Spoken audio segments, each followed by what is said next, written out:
because Chalonaran is mystical dance, so they do in the really late night. So, but for me, for age 3, it was one of the what happened, why they could follow this tempo, and then like after 8 years, I figure out they feel it from their heartbeat. In their heartbeat. And it was only afterwards when somebody told me that they were deaf dancers, I was completely shocked. You could never guess. Welcome to Bali Breakfast Talks, a series of meaningful discussions with insightful people from here in Bali, sharing about art, culture, social and environmental issues. This is a collaboration between Hotel Indigo Bali, the Rockin Life Bali and Now Bali, filmed here on Seminyak Beach to bring you the most interesting and important stories on the island.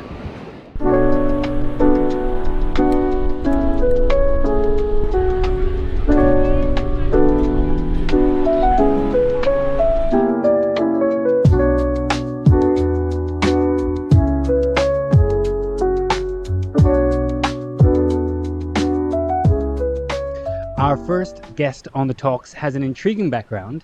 She is Japanese. She was born and raised in Turkey, but she's been in Bali for 25 years and is an expert in Balinese dance. Jasmine Okubo is a fabulous dancer, producer, choreographer, and the founder of Yayasan Kitapoleng, a multidisciplinary art platform based in Bali. Jasmine has a deep passion for Balinese and Indonesian arts and has been a key figure in bringing the performing arts to modern audiences, especially here in Bali. Jasmine, welcome to Bali Breakfast Talks. Thank you so much, Edward. How are you? I'm good, thank you, and it's great to have you here on Seminyak Beach. I think everyone's wondering, firstly, you are Japanese, you grew up in Turkey. Let's start with the most obvious question. How did you first begin your journey into Balinese dance? So my first journey was actually my parents they are hippies at that time. So they are traveling mostly the Asian part. And then, one of the places that they choose for my birth was Turkey because they love Turkey so much as their culture, the food, the people. So, but then after like my age 2 years, we started traveling again. And then my first visit in Bali was age 3. That is my first time that I saw Balinese dance in not in the touristy places that time, but in the one of the Balinese ceremony. It was Calonaran. Wow. In Ubud, it was like really because Calonaran is mystical dance, so they do in the really late night. So, but for me, for age 3, it was one of the like I just falling in love at my first sight. At wow, this is so much things because from the movement, from the costumes, from the gamelan, the visual of that performance was one of my first impression for the Balinese art. So you were 3 years old. Yes. And you watched a Calon Arang dance. Right. And I think, if I'm not mistaken, most Balinese adults don't even want to watch Calon Arang because it's so scary. Yeah, most of the time, they thought Chalana is quite scary, so they want to hide or they don't want to watch. But for me, it was one of the makes me to I just tell to my mom, my parents that I want to be a Balinese dancer at that time. Wow. So the Calon Arang you had an emotional connection to Balinese dance from that special ceremonial dance. Yes. And what happened next? Did you start learning locally? No, and then my parents are "Are you sure? Do you already want to be a Balinese dancer at age 3?" So they bring me to another country to see another culture as well, Indian, Cambodian, Thailand. Yeah, and then I was keep asking them, please bring me back to Bali. Wow. For 6 years continuity. And then finally, when I was age 9, came back at about 1991, I guess. 1997. So that was my first time learning back Balinese dance. And then I was like quite keep, you know, seriously taking these dance classes at that time. But we are like going back and come, going back and come. So you're coming back and forth to Bali, but I find this interesting. So 97, so Bali back then is obviously not what it is now. Yes, there's tourism. Um, what kind of who did you join to learn Balinese dance, or where did you go to learn that? Was that with the Banjar, or is that sort of an experience that you have to find for yourself? Where did you learn? I was like with local Balinese dancer at Ubud at that time, and there is like I visited like few Balinese dancer, and then one of my first dance teacher was Agung Manik, and she is a dancer of Ubud Palace as well. So and then I also met Ibu Srinati. She was originally from Tabanan, but she married to Ubud. Mhm. Her husband also has so many background as a musician. So I met a quite great dancer as well, like maestro dancer Raka Rasmi, Ibu Raka Rasmi. She is already passed away. So yeah, and then like yeah, that's the beginning. And also I was joining in Ubud Palace there is like Sanggar for the children's like every Sunday and Tuesday. So I joined it also Sanggar Tedun Agung that time, yeah. So you're really embedded into sort of the local Balinese dance, as the young locals or local Balinese groups would do normally as well, right? Yes, but I have like bit more luckily because I was like a foreigner, so I got like private dance classes, Mm. which is that time Balinese dance class was really booming for like Japanese adult tourists and also the foreigners. So the dance teacher was focusing for the tourist, you know, dance classes. So they don't really care to the local generation actually at that Mm. time. So I was one of the I feel like luckiest person or dancer to learn at Balinese dance as really seriously that time. You were there at the right time, basically. Yes, You had to I learn. think yeah because yeah there is a you know Balinese dance has booming at that time like Mhm. 90s. So most of the dance teacher was focusing for the tourists that time. Mm. I feel it like that. Yeah. Okay, so for those of us who don't really know the ins and outs of Balinese dance, um, what are some of the basics that you have to learn? I think mm, um, the basic Balinese dance basic is really important to learn about it because from a strong basic of dance like we call agam kanan or agam kiri, I think from that moment like you have this a right position of the Balinese dance, and then you can go another, then you can start to do everything either not need to be Balinese dance but also modern dance. So like Pak Prof Dibio was always asking me any any kind of dance you learn, but you have unless one dance base strong basic dance that you have to learn in your body, so you can go anywhere. So I always remind that what he says. So, Right, so you have these sort of foundational postures and choreographies that are sort of embedded in all of the foundations of all different types of dances for them to be considered Balinese dance. yeah, and then you can feel after that you can have like taksu, because whenever you go somewhere, if you don't have like these strong basic dances, then you can't go anywhere. I think you have to either Balinese or either Javanese or either ballet have this strong position of your body needs to have strong position of basic of Right. dance. So some of us don't know Balinese dance. So if you can maybe explain some of the absolute basics Okay. that you're taught, especially at the young age, the foundational choreographies. Yeah, basically it seems really simple. Like you put your feet and your body must be really ground to the earth and your hands must be like this. So this is actually basic, but your body needs to be in backside. Yeah, you want to try?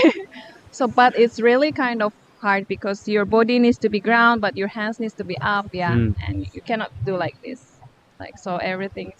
the power is from the stomach. You have this energy from your stomach. So this is the agam kanan we call. Agam kanan. Yes. Agam kiri. Oh, sorry. This is the basic of the movement. Now, so with this basic agam, Mm-hmm.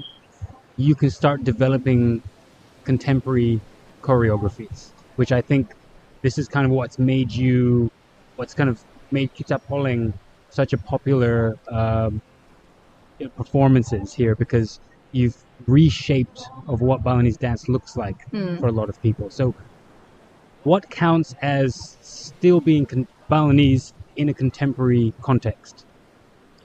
So it's sometimes we are like combining, like developing from the basic movement to another kind of movement, or sometimes movement is doesn't need to be like always to be basic, but we can use like a essential philosophy. We take like the essence of this Balinese traditional, and also from the philosophy, like let's say about philosophy about um, Trihita Karana or Tridatu or whatever in Balinese has like really strong philosophies and histories behind, so then we can recreate in new kind of movement of what you can call like contemporary dance. Mm-hmm. Yeah, Balinese based contemporary dance.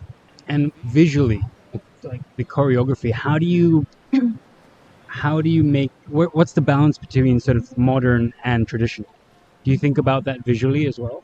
Yeah, like sometimes it can be costumes as well. Like we still have this kind of touches of traditional sense, like as well as we use a Balinese fabric, and but I mostly love simple as that. It looks more beautiful. Yeah.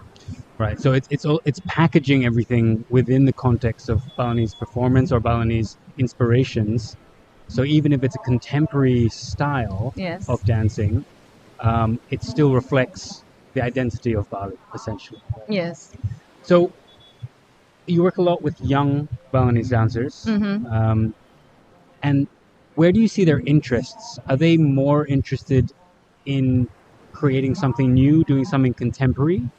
Are they more interested in preserving what exists already, the traditional? What are you seeing with your experience? I think because of like the this era, and they do have so many information from the but from the what you call social medias or anything at internet. Actually, I feel this young generation, they are more like interested in Balinese classical dance, Wow. but to rebuild, recreate to contemporary. So, but they inspired from Balinese classical, which is good actually. And this is like happening since like 3 years. Yeah, 3 years ago. Like they start to research because they can do research by in internet, like how looks Balinese as classical, like 1930s, to bring back in like contemporary way. But I think they are more interested in still in creating something new. Mm-hmm. Yeah. So it's kind of, we're in a renaissance period, I Right. guess, right? Right. So for the last 3 years, and they're going out and trying to find and they're learning the classic dances. I think most of the younger generation, they through this learning about this basic dance as like legong, baris, like we call tari lepas, so numbers of dances.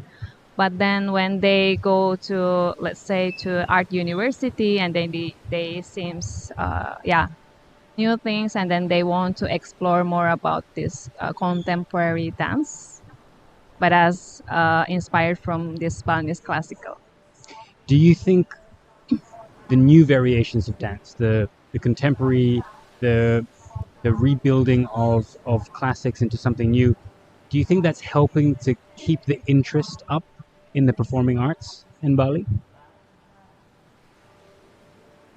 It's kind of a tough question because we have like actually there is two sides of things. Some of like they do like regenerate like about this classical to modern ways. Some of they don't really interest. They go to the like because we have TikTok right now. Is it okay to say? I mean like some of young generation they are more interested something more modern Mm. because it's been also one of the part of their lifestyle as they can dance. So nowadays there's a lot of dancers because on the social media there is an application that you can do these dances. So sometimes like oh there is so many competitors around myself because yeah but some of like I feel this is like my experience when you go through on the street, you're driving, like let's say 10 years ago, there's Balinese girl in the street, like they doing this Balinese kind of movements. Now, like they're doing this modern, Yeah, yeah, yeah. yeah. Mhm. So I think it's okay to say. We could say TikTok okay, dances. It's fine. Yeah. yeah, they do TikTok dance. So Right. it's changed, but this is something that we cannot like keep away Hmm. because Yeah. yeah, this is what happening right now. But the things the positive things that we can also learning about this history the culture there's some of young artists they still caring about to like bring back this classical dance.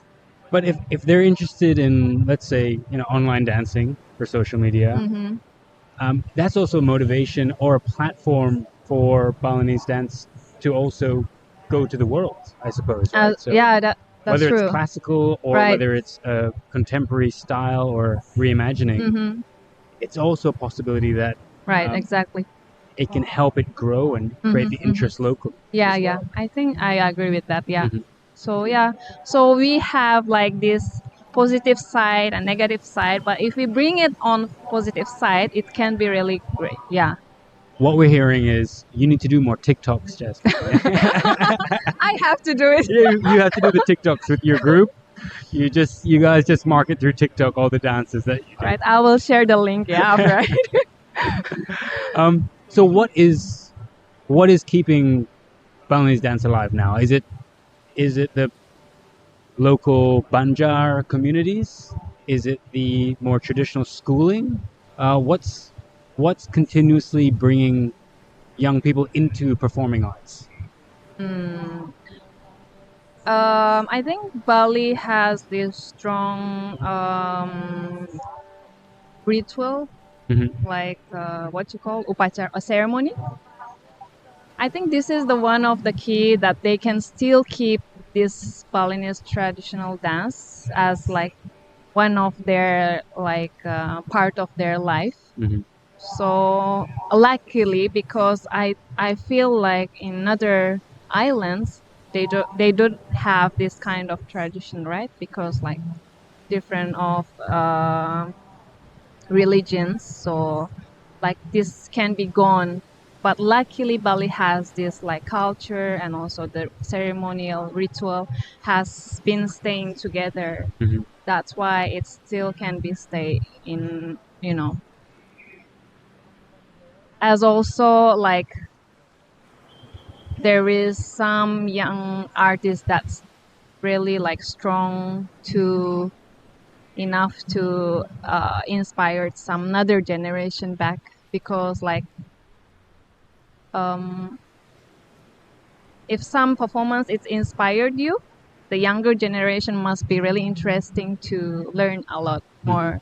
So this is the thing because nowadays we want something more like visually like oh this is cool so we have to grab from the visual so not from the theory or reading something really slow because now they need more fast and fast and Yeah. fast. So like visually it's cool and then I think it's really easy to grab this new generation to learn this Balinese or traditional dances as well. I've been lucky enough to see some of your performances from Kitapoleng, and yes, they're you can tell that there's traditional elements to them, but what you do so well, you and the group do so well, is you create an experience, very immersive experience, and it's very emotional with the music and the lighting and the costumes. And as someone who doesn't dance, I can see that inspiring young dancers Thank you so to much. continue. I mean, you're right. I mean, we have so many different, what's it called, like entertainment, that we're actually competing. Like Balinese dance is competing with entertainment, and you have to find a way to make it more experiential, basically. Right? Yeah. Yeah. Um, Thank you. No, I mean, again, I've been lucky enough to see your performances, and many people have, and it does need that extra effort now. Yeah. Right? Yeah. Even I like to talk about the Kechak. The Kechak dance was created. Yeah. Right. For an audience that doesn't have the appetite for the old Balinese dances that could take up to an hour just watching one gambu performance, for example, right? And now we're in that next stage where even in some cases the Kechak is too long. Yes. Right, and we have to shorten that, and just give something fast and how do I say it, sort of emotional, and you're done. So yeah, right, evolving. exactly. Yeah. Now that brings talking about evolving. You have a really interesting project. So outside of your amazing performances that Kitapoleng does, you also work with deaf dancers. Tell us a little bit more about this project. It's quite one of my life challenge actually, and then I find something different from what I did for like let's say like 15 to 20 years.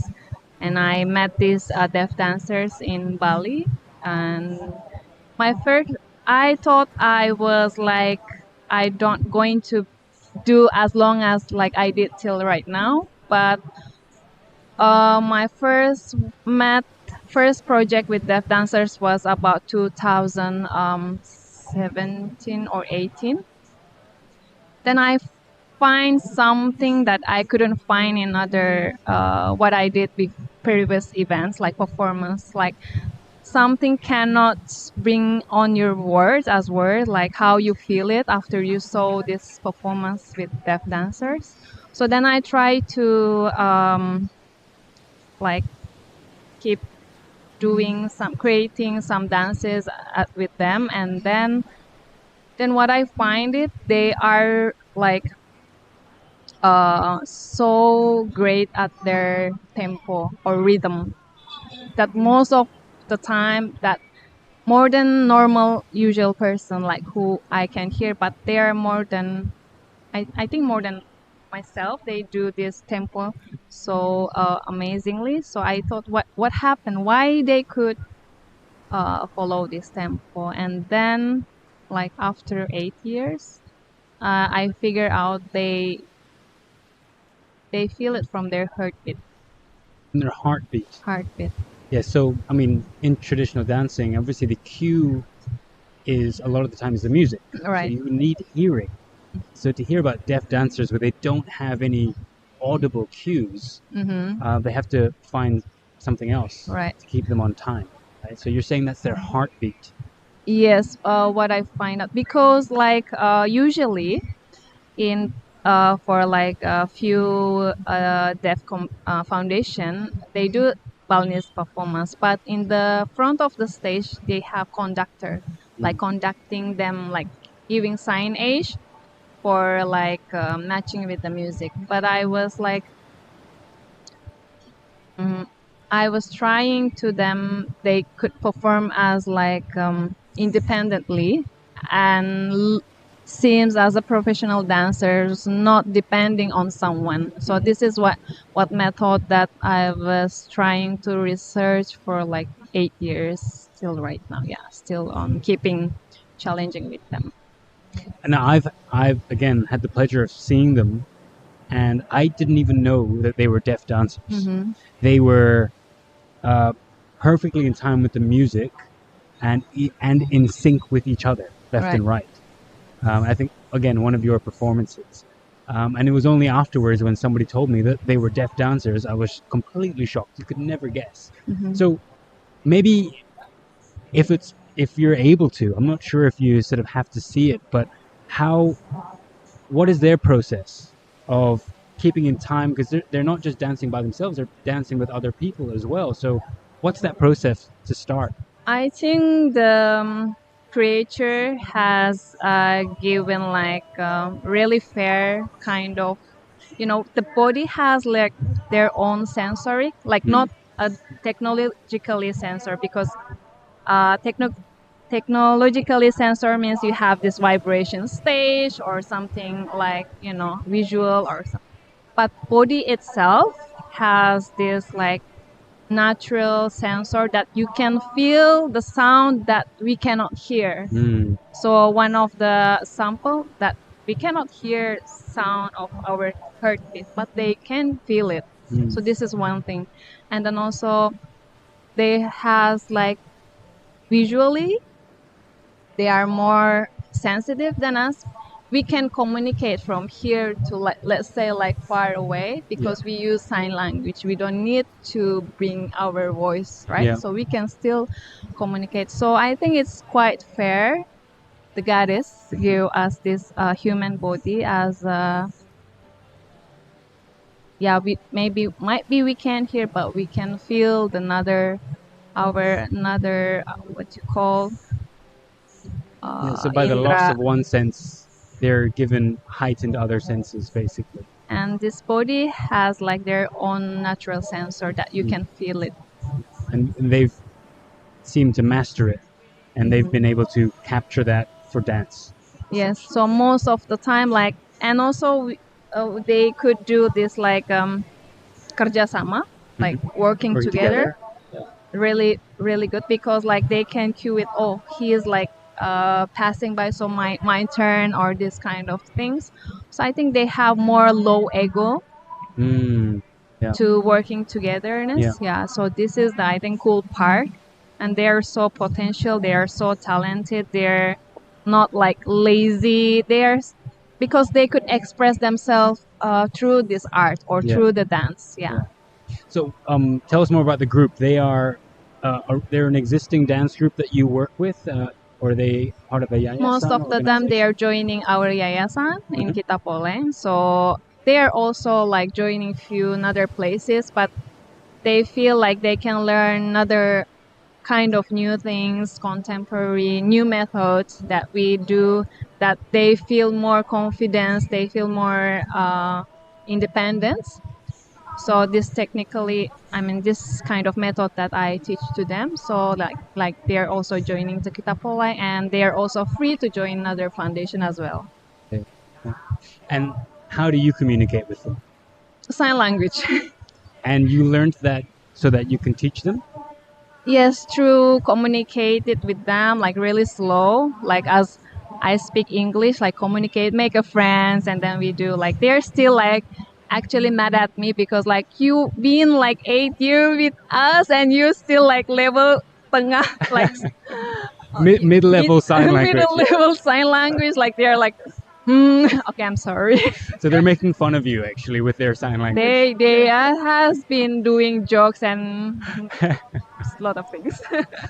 But even through dance, I suppose it's quite visual, right? So they can, by mimicking what you do and what you teach them, what you show them, they mimic what you do with your body, essentially. Right. Okay. Wow. But I think its art is like something that some media that can reach not as a normal person, but for the universal.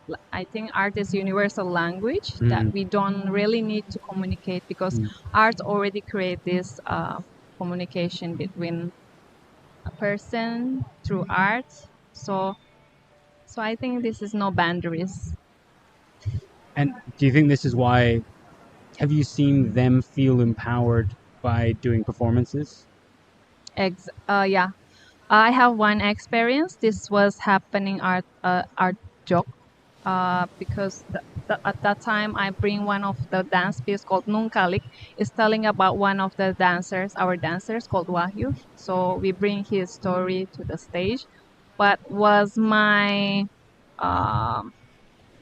my vision was like this, not about dance as like bring like perfect performance on stage, but at that time was how to bring back this another deaf in Jogja to giving them more like confidence to them. Like we're not like a different between like professional dancer and there is a disability dancer, but even like disability dancer can be reached more than professional dancer.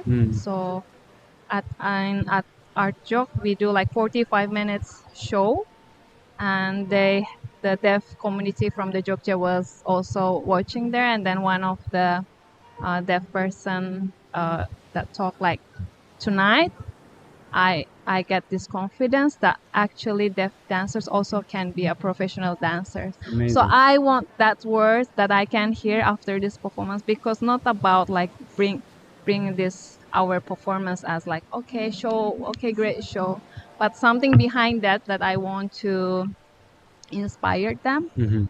So I think this is really important to encourage, to motivate these disabled or deaf dancers. Yeah. Well, like I said, I've been lucky enough to see them before. How regularly do they perform, and where can people see these amazing deaf community dancers with you? Right. This is a great question because actually they need stage, they need perform, but sometimes we really yeah, it's like we're waiting for like what kind of festival they can go through, because still there is discrimination as well, because Wow. like okay deaf dancer, what we can enjoy with deaf dancers for this show, like it's not boring, or there is still like this kind of Preconceptions or judgment, I guess. right. Yeah. So it's really difficult, but in Kitapoleng we try to how to bring them as a like artistic, so like the costume, the show, it's need to be looks to um to make it less this kind of talks like discrimination. So like we're still trying to find some space to them to still can active to do performance, but now I'm working for this piece called Nyar. So actually, well, I have like some planning can to um, bring them as like dance festivals as well. Yeah, we are still working on that. So, but still on progress. Like we have to work more on this piece too. All right. Well, like I said, I've seen them live, and I had no idea. So if there's anyone being prejudiced, don't give these guys a stage, a space, because they really are amazing. And you've done amazing work with them as well. We'll update on our Instagram. Not your TikTok. Yeah, at Kitapoleng Bali. Yeah, Okay. so I try to update where they can Where you can yeah. Yeah, amazing. All right, let's zoom out again. I love what you're doing with the deaf community and empowering them through the arts. Let's zoom out again, because I think the arts in Bali are such a big part of the culture here and the experience and the identity. Right. From someone who works with a lot of Balinese dancers, and you speak to them, what do you think the future looks like for Balinese dance? What do we need more of to encourage young people to continue?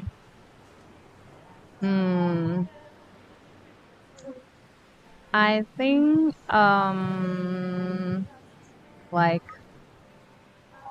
yeah, I think this what I thought was this right now, this young artist at this right time, this time they need to like still keep going through and to inspire the next generation. So like, I don't know.